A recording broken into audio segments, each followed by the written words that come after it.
Gilgit Baltistan. इय्याका नअबुदु व इय्याका नस्तईन। पहले तो मैं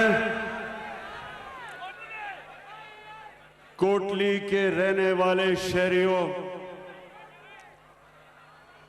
मेरे प्यारे कश्मीरियों और पाकिस्तानियों, इस शानदार इस्तकबाल का मैं आपका दिल से शुक्रिया अदा करता हूं। बहुत बहुत शुक्रिया। आज मेरे यहां आने का मकसद दुनिया को एक पैगाम देना है कि दुनिया ने कश्मीर के लोगों से 1948 में एक वादा किया था। यूनाइटेड नेशंस की सिक्योरिटी काउंसिल की रेजोल्यूशंस के मुताबिक कश्मीर के लोगों को हक मिलना था अपने मुस्तकबिल का फैसला करने के लिए। तो आज मैं यहां आया हूं सबसे पहले तो दुनिया को याद कराना कि वो जो हक दिया गया था कश्मीर के लोगों को, वो वादा पूरा नहीं हुआ। जबकि यही यूनाइटेड नेशंस की सिक्योरिटी काउंसिल ने ईस्ट तिमोर, इंडोनेशिया, एक मुसलमान मुल्क का एक जजीरा था, वहां क्रिश्चियन ज्यादा थे, उनको वही हक ईस्ट तिमोर को दिया गया और वो बड़ी जल्दी पूरा किया गया। रेफरेंडम करवाया गया और उनको आजाद कर दिया। तो मैं आज यूनाइटेड नेशंस को याद कराना चाहता हूं। मैंने यूनाइटेड नेशंस की जनरल असेंबली में भी याद कराया, आज भी करा रहा हूं और हमेशा याद कराऊंगा कि आपने अपना हक पूरा नहीं किया। आपने जो वादा था वो पूरा नहीं किया। और दूसरी चीज, मैं कश्मीर के लोगों को यह कहना चाहता हूं कि इंशाअल्लाह जब ये आपको आपका हक मिलेगा, कश्मीर के लोगों को मकबूजा कश्मीर और आजाद कश्मीर, कि जब आप अपनी मुस्तकबिल का फैसला करेंगे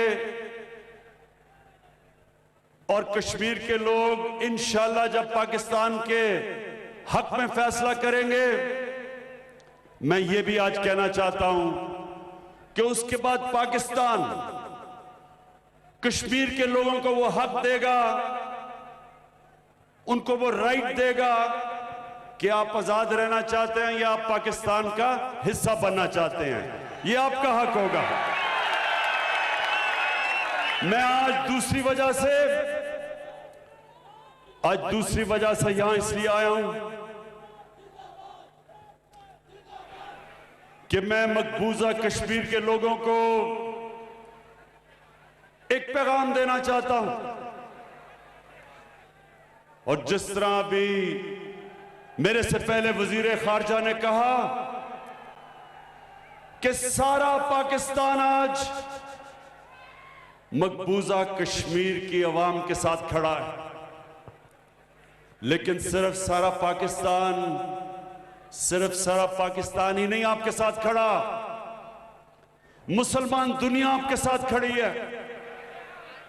अगर मुसलमान हुकूमतों में किसी की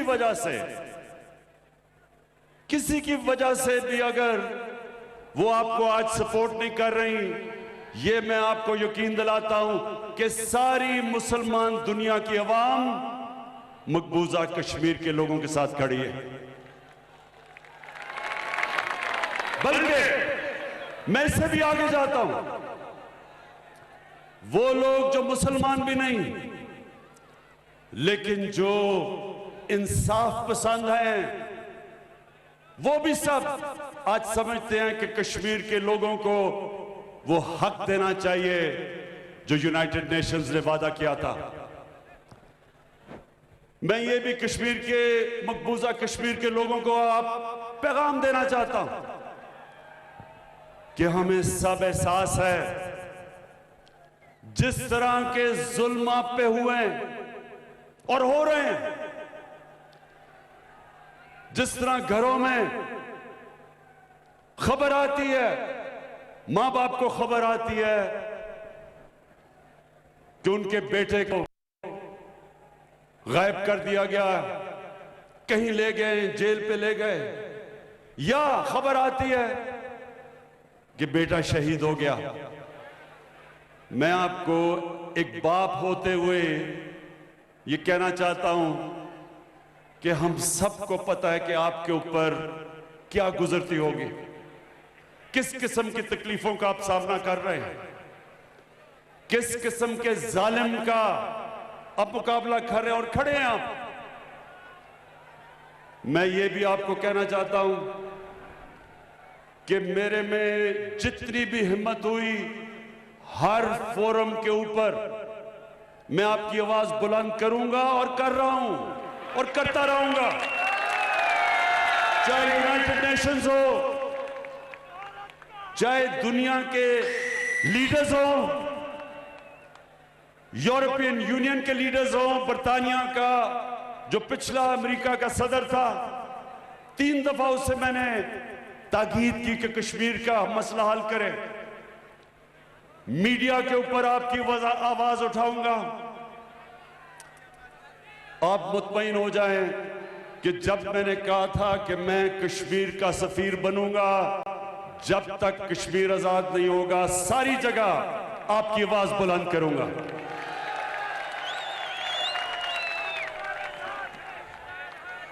मेरे कोटली के शहरियों, मैं अब आपको ये बताना चाहता हूं कि जब हमारी हुकूमत आई तो मैंने पूरी कोशिश की कि हिंदुस्तान को हम एक दोस्ती का पैगाम दें, उनको समझाएं कि कश्मीर का मसला ये आपके जुल्म से नहीं हल होगा।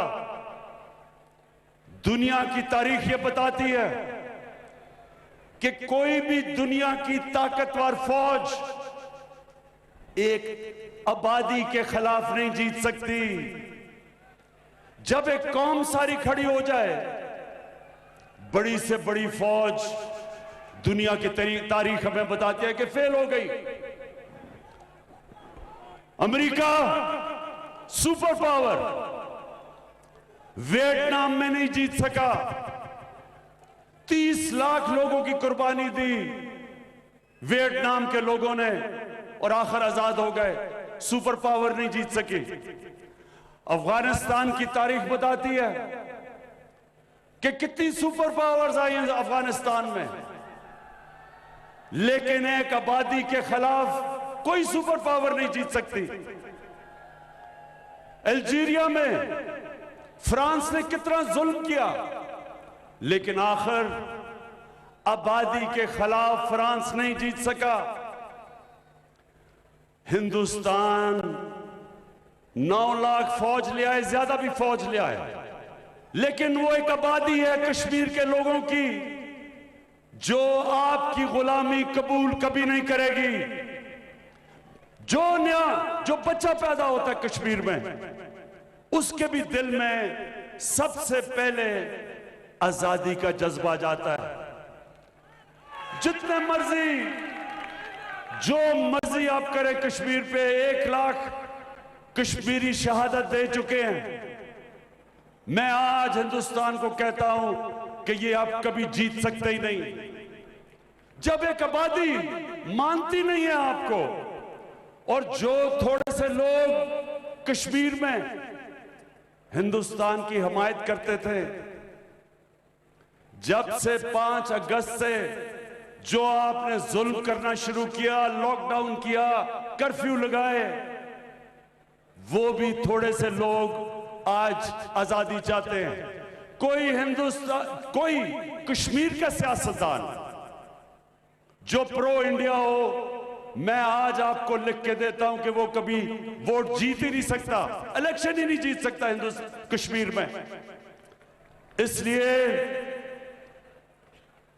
इसलिए मैंने जो पहले आपसे नरेंद्र मोदी, मैंने कोशिश की थी आते साथ ही कि हम अपने ताल्लुकात ठीक करें और कश्मीर का मसला हल करें डायलॉग के जरिए, यूनाइटेड नेशंस की रेजोल्यूशन के तहत हम हल करें। मैं फिर से आपको कह रहा हूं कि और कोई दूसरा रास्ता नहीं है। मैंने जब आपको तब कहा तो मुझे समझ नहीं आई, शुरू में मुझे समझ ना आए कि ये क्यों नहीं मेरे साथ आगे बढ़ रहा है, डायलॉग क्यों नहीं कर रहा। फिर जब पुलवामा हुआ और पुलवामा के बाद जब बालाकोट पे हिंदुस्तान के जेट ने आके हमारे दरख्तों को शहीद किया,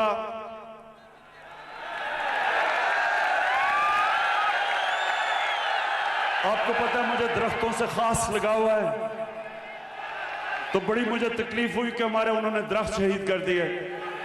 लेकिन तभी मुझे पता चल गया कि ये अमन नहीं चाहते, ये दोस्ती नहीं चाहते, बल्कि वो पुलवामा को इस्तेमाल कर रहे थे और बालाकोट को इलेक्शन जीतने के लिए। और वो जो इनके एक सहाफी गोस्वामी, उसकी जो मंजर आम में आया, पता चला कि पहले से प्लान किया हुआ था कि उन्होंने हमला करना चाहे। और मैं कहता गया कि हमने हुआ था कि उन्होंने हमला करना चाहे, और मैं कहता गया कि हमारा पुलवामा से कुछ नहीं था, पाकिस्तान पुलवामा के पीछे नहीं था,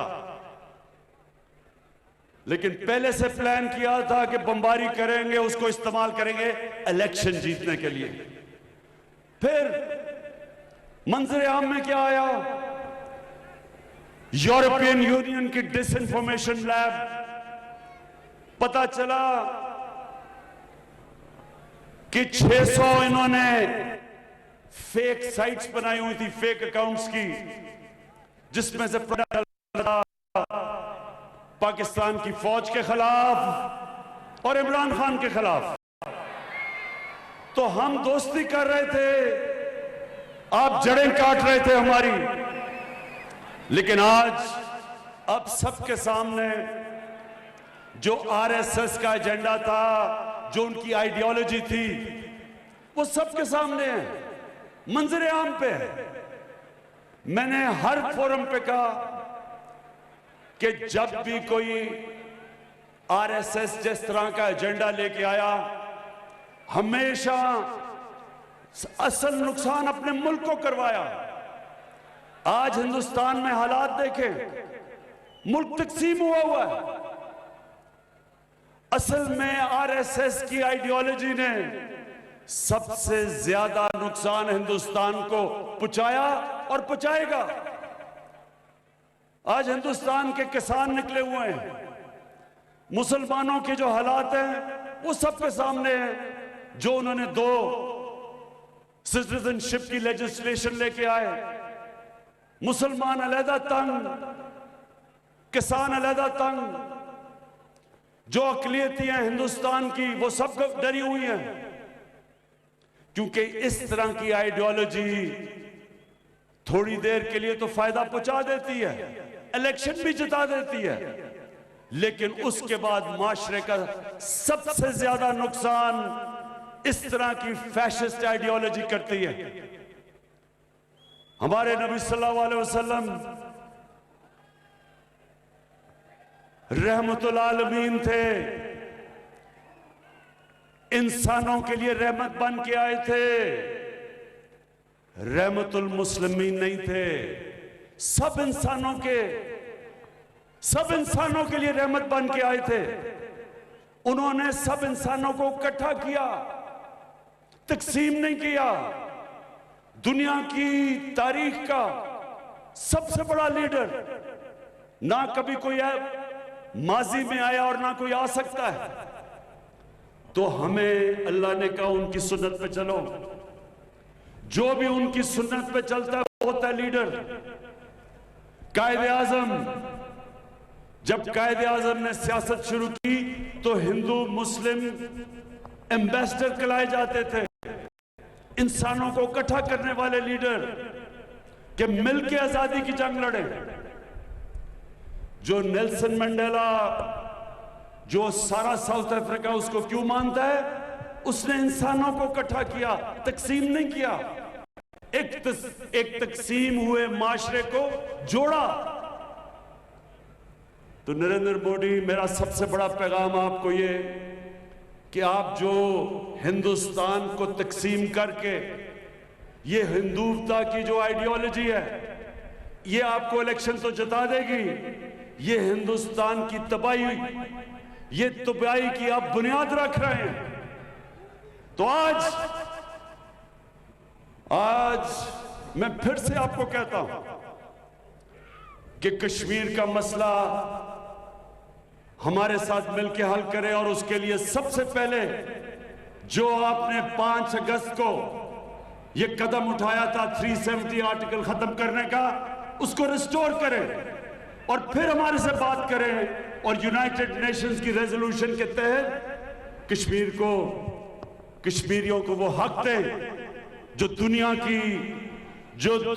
की कम्युनिटी ने, वर्ल्ड कम्युनिटी ने जो हक दिया था वो दें। हम तैयार हैं आपसे फिर से बात करने के लिए, लेकिन फिर से मैं कहता हूं, इसको कभी ये ना समझें जो मुझे लगता है पिछली बारी आपने समझा था कि हम कोई कमजोरी के आलम में आपसे दोस्ती करना चाहते हैं।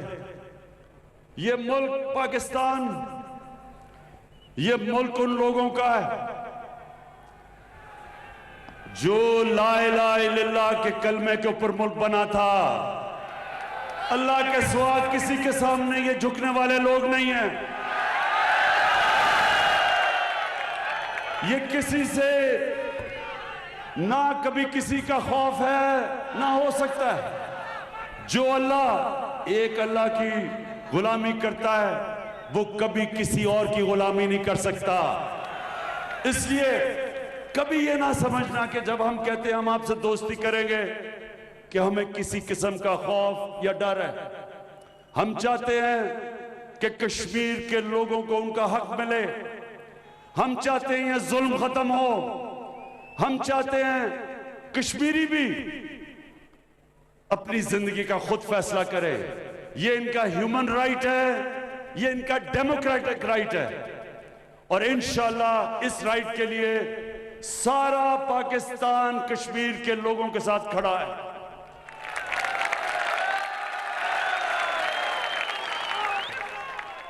मैं आखिर में मैं जो बात कहना चाहता हूं वो ये कि क्योंकि मैं अपने नबी सल्लल्लाहु अलैहि वसल्लम की सुन्नत पर चलने वाला हूं, मेरी भी पूरी कोशिश है कि मैं सारे अपने पाकिस्तानियों को इकट्ठा करूं, यूनाइट करूं, अपने सारे सूबों को इकट्ठा करूं, जो हमारे इलाके पीछे रह गए हैं उनकी मदद करूं। जिस तरह लाइन ऑफ कंट्रोल में लोगों को मुश्किल वक्त से गुजरना पड़ता है और ये बमबारी करते हैं, खास तौर पे मैं उनको पैगाम देना चाहता हूं कि हम आपकी पूरी मदद करेंगे। आपके लिए मैंने पूरा पैकेज तैयार किया हुआ है कि वहां ये जो बमबारी की वजह से डिसलोकेशन है, इंशाल्लाह आपके साथ हम खड़े रहेंगे।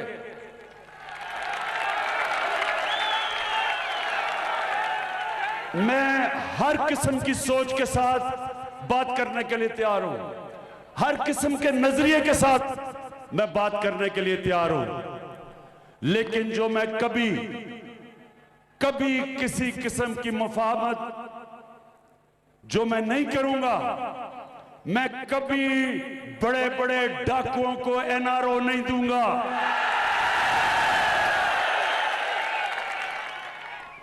हमारे नबी सल्लल्लाहु अलैहि वसल्लम उनसे किसी ने पूछा कि उन्होंने कहा जी ये तो बड़ी एक कुरैश की लड़की है, औरत है, इससे चोरी की है, ये तो कुरैश खानदान की है, तो इसको माफ कर दें। तो दुनिया के सबसे अजीम लीडर ने कहा कि अगर मैंने इसको माफ कर दिया तो हमारा वो हाल होगा जो तुम्हारे से पहले कितनी कौमें बर्बाद हुई, जिधर ताकतवर के लिए एक कानून और कमजोर के लिए दूसरा कानून। मैं कभी छोटे चोरों को जेलों में डालूं और बड़े डाकुओं को एनआरओ दूं, ये मैं कभी नहीं कर सकता। ये जो मुजफ्फराबाद में सब जमा हुए हैं, आज मैं इधर से सुन ले मेरी बात कि आपने लॉन्ग मार्च करनी है, बेशक लॉन्ग मार्च करें। आपने लॉन्ग मार्च जिधर भी करनी है, मैं आपकी मदद करूंगा आप करने के लिए। लेकिन अगर आप उल्टा भी लटक जाए, नारो नहीं दूंगा।